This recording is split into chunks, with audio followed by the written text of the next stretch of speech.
Mga ka-A to Z, naglabas ng El Nino Alert ang State Weather Bureau na Pag-asa ngayong Miyerkules. Kasunod ng mga climate models na nagpapakita ng 79% na tsansa na maaring mabuo ang El Nino sa pagitan po yan ng June hanggang August at posibleng magtagal hanggang first quarter ng 2027.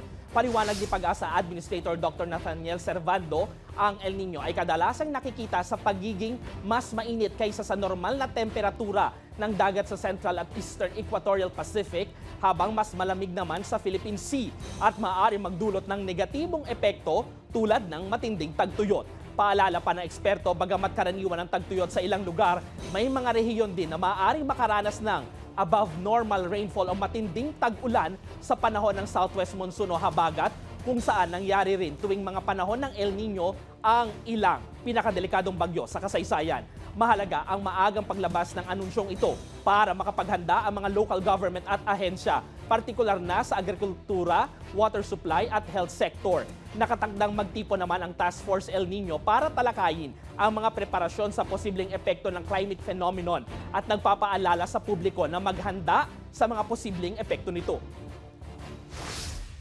Kapag may El Nino, mataas ang posibilidad na magkaroon ng drier than normal conditions na magdulot ng negatibong epekto kagaya ng droughts o dry spells in some parts of the country. Tumaas po ng more than 70%, so to be exact ay around 79%. Kaya po tayo ay nagtaas ng El Nino alert. Within the next 2 to 3 months, posibleng dumating.